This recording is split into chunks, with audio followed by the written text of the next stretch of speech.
5 years ago, Neill was sat on a boat. He was sat with the other swimmers that were going to be swimming 9 kilometers around the Balearic Islands. And Miquel Sunyer is one of Spain's great open water swimmers. He swam the English Channel. He swam from the peninsula to the Balearic Islands. And the thing that he does is he swims without a wetsuit. And he found himself on that boat 5 years ago, quite an experienced swimmer. He was the celebrity of the event. And as the boat reached 2 minutes from where the swimmers were going to start, the rest of the swimmers on the boat started to stand up and put their wetsuits on. And this is normal. Miquel is used to watching other people put their wetsuits on while he waits, because he swims without a wetsuit. But this day, he looked up at the sky and he saw the sun was covered by cloud. He thought, today's a little bit colder than I expected. He looked at the sea, and the sea was grayer than he expected. There was choppiness. And a little voice inside his head said, it's colder today than I expected. And as he looked inside himself, he felt cold. As he sat there on the boat watching the other swimmers get ready, he felt his breath was becoming difficult. Today was going to be too cold. He wasn't going to be able to do it. But Miquel was the celebrity swimmer, and he sat there on the boat thinking, I can't give up before I even get in the water. So he talked himself into, when the boat arrived and the other swimmers got in the water, he said, as long as I get in the water and swim a few 100 meters, I can give up with dignity. And so the swim began. They got into the water, Miquel in the water, and the swim began. And each stroke was difficult, and each breath was difficult. And after a minute or two of really suffering each stroke, each breath, he saw that he was somewhat separate from the main group of swimmers. The main group of swimmers had moved off to the right, and he was alone. And each stroke was difficult, each breath was difficult, the cold was inside him. He didn't think he was going to be able to make it further. And he forced himself with each stroke. And at that moment, he turned up to take a breath, and there was a female swimmer that had come swimming parallel to him. And so the rhythm changed. Stroke, stroke, breathe, look at the female swimmer. And he saw her eyes looking back at him. And so he got into a rhythm. Stroke, stroke, breath, look up. And see this person looking back at him, aware that he was there. And he kept this rhythm going. And he finished, and he could have swum back to the start. And in our lives, we need these people that are in the water with us. People that are swimming together with us. People that tell us what we're told every time we get on an airline. Every time you get on an airline, there's a piece of wise advice that's given to you, and it probably passes over your head. Most people are reading a newspaper or putting their belt on at this time. The piece of wise advice that I hope you'll remember every time you hear it from this day forward, every time you sit on an airplane,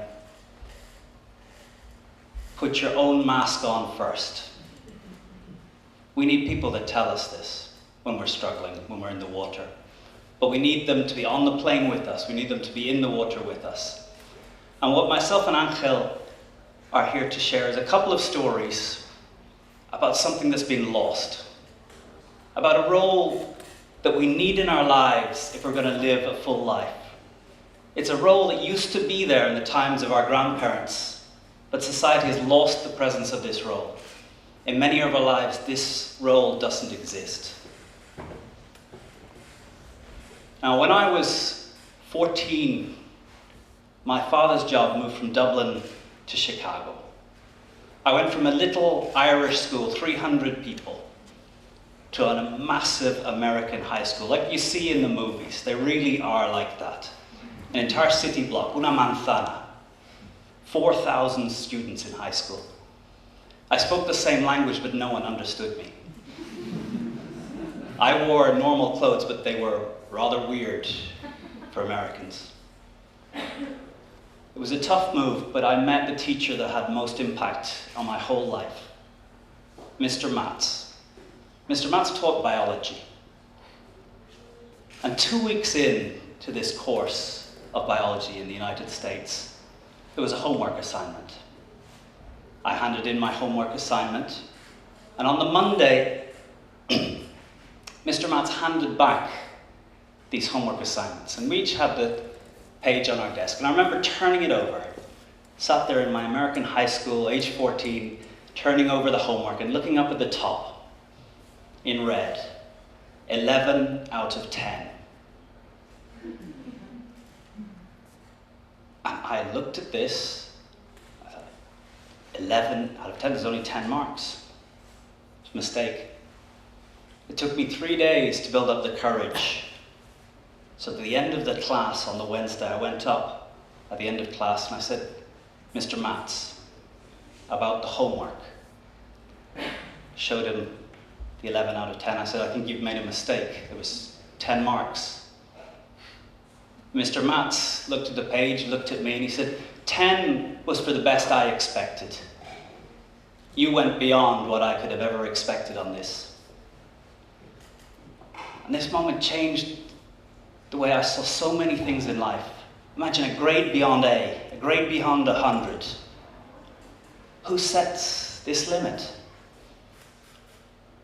My question for all of you, who has looked inside you and given you this moment? The moment where someone looks at you and you feel that they're giving you 11 out of 10. They see more in you than you've been able ever to see in yourself. And in all human myths and all human legends, no hero ever goes forth without a mentor, a Gandalf, a Yoda, an Obi-Wan, looking into them and saying, you're an 11. Not understanding the words, but just looking inside, and you feel someone looking at you and seeing more than you've ever believed was in there. But there's a grade beyond 100. And it's a privilege for me to be here on the stage sharing it with Angel. I think we share a passion for what we're talking about here today. Connecting people to those that are able to give them 11 out of 10, to those who are in the water with them, looking back in their eyes in those hardest moments, but not taking away the obstacle. And I want to pass the microphone over to Angel, who's going to share a time back in 2008 about how the obstacles are what makes a life. Okay, as Conor said, it was July 2008. I am an IBM executive, and you can imagine what is the life of an IBM executive. 2008 is 3 years, and almost going to become 4 years. July 2008, Paris, this lovely executive meeting. Big lady, big business, 550 million euros year, so it's around, I don't know how many of you carry this quota. So, 2008,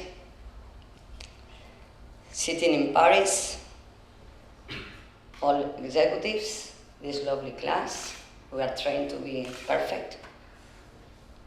And then I got a phone call. Of course, I didn't pick the phone. That's not being polite, still in our company. I wait till the coffee break, look at the phone. Yeah, no, it's from Barcelona. Okay. So, decided to wait to the next coffee break to listen to the message. Not normal message. Before, it was a message from the doctors, from my gynecologist. Then I thought, why my doctor calling me? Well, so probably is that I have to do the regular check. And then I thought, yes, before flying to Paris, it was July, quarter end, so I always go do my yearly review before or July or September. So I decided to listen to I was listening to the message, and the message was, please call back to the doctor office. Fine.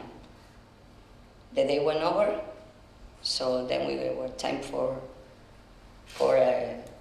change clothes, going to the hotel, relax, and then I decided to call back. And then they picked, and the message was, where are you? So, well, of course, not in Barcelona. I'm never in Barcelona, guys. So no, I'm not there. So the next question was, are you far away? No, I'm only 2 hours flight. See, when can you come back? Well, I need to finish my lovely 3 days Paris. Well, is any way you can come earlier? I say, no way. I mean, I'm an executive. Why I have to come earlier home? There's no reason for this. Fine. So, and that was the conversation, that's it. No, I'm flying tomorrow, Thursday. I'm taking the latest flight, 7 o'clock flight from Paris to Barcelona. I will be arriving town around 9 o'clock p.m. And that's it, no? So if you want to see me, it will be Friday. Fine, great, bye. That was the nursery and myself talking over the phone. Then at night, a person that I didn't know really well, part of the leadership training class, we were talking about the drink. He said, well, I have got this stupid call. These guys, they think they own our lives. I mean, you know how much my agenda and all this shit about it. And the lady told me, Angel, it's a gynecologist. So what? Like, if it's my mother, no? I mean, so what? And like, the lady was keeping on going. I said, Lucia, shut up. I'm not going to fly tomorrow morning. No, she was trying to tell me, let's check if there's a flight right now. I said, well, it's 9 o'clock. I'm going to go to the drinks. I'm not going to get over the drinks. And we have had a terrible day. We're going to get some fun. That's it. And she was keeping going. At the end, we were negotiating. Well, is this flight, is the other flight? Okay. So at the end, I went to bed, and I was thinking, maybe she's right. Maybe I have to think about going earlier. But for what reason? I need a reason to answer what is this. So the negotiation ended that I decided not to fly early in the morning, to give a phone call back again and ask the reasons why I have to be in Barcelona. So the lady passed me immediately to the doctor. I took a one-to-one call with the doctor, and he told me, I will wait for you. And then I decided, okay, if you wait for me, I think I will have to go and fly earlier back. That reached, so I fly, I think not at 7 o'clock, but after the class was finished, of course, with an 8 grade, not 11 out of 10, but it was a 10. And then I went straight to the doctor, opened the door, and tell him, I have cancer, correct? The answer was yes. And then, as Conor was saying, I had the privilege of somebody that was getting me the eye-to-eye contact that he was talking about the swimmer. And I don't know if it was the privilege, because during 2 years or 3 years almost, I hate the person more than anyone else in the world. I have this lovely wall in front of me. It was worse than this wall. Okay? It was a doctor that was supposed to be an oncologist, that was supposed to have some empathy, some sympathy, that was supposed to connect with me, with my problem, and tell me that I was expecting him to understand what I was going through. And this guy have the worst user interface I ever seen. And I sell mainframes, guys. So, the worst of the worst user interface. Completely our. But I will never forget the 3 things he told me. 3 things that I think are very relevant for all of us. The first one was, be selfish. Took me 3 years to understand what it meant. The second sentence was, you can always go above yourself. You can always do 1 extra mile. You can always be 11 out of 10. Do it. Also, it took me like 6 months of of chemotherapy to understand what he meant.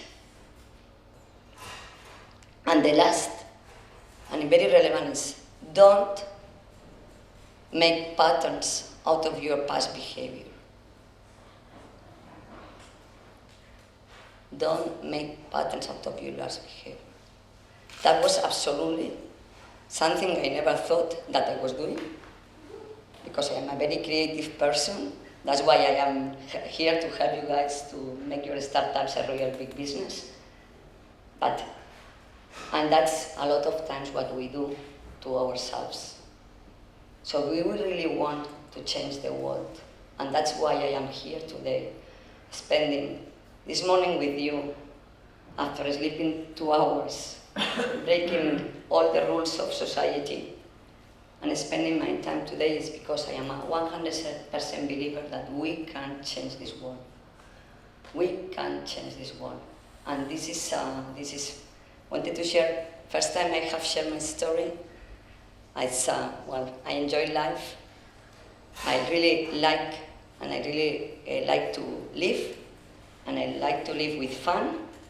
And I really am, since I was born and since I will go to the end of my life, there's one thing I will never give up, is my dreams.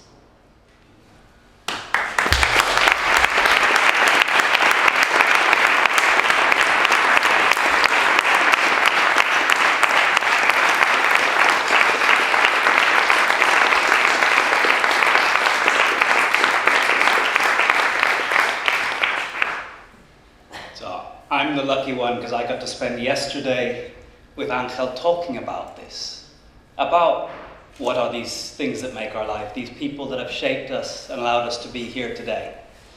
And a speech like this doesn't finish without an imposition on you. I haven't come here to share something and then walk out and you all just disappear back to have your coffees.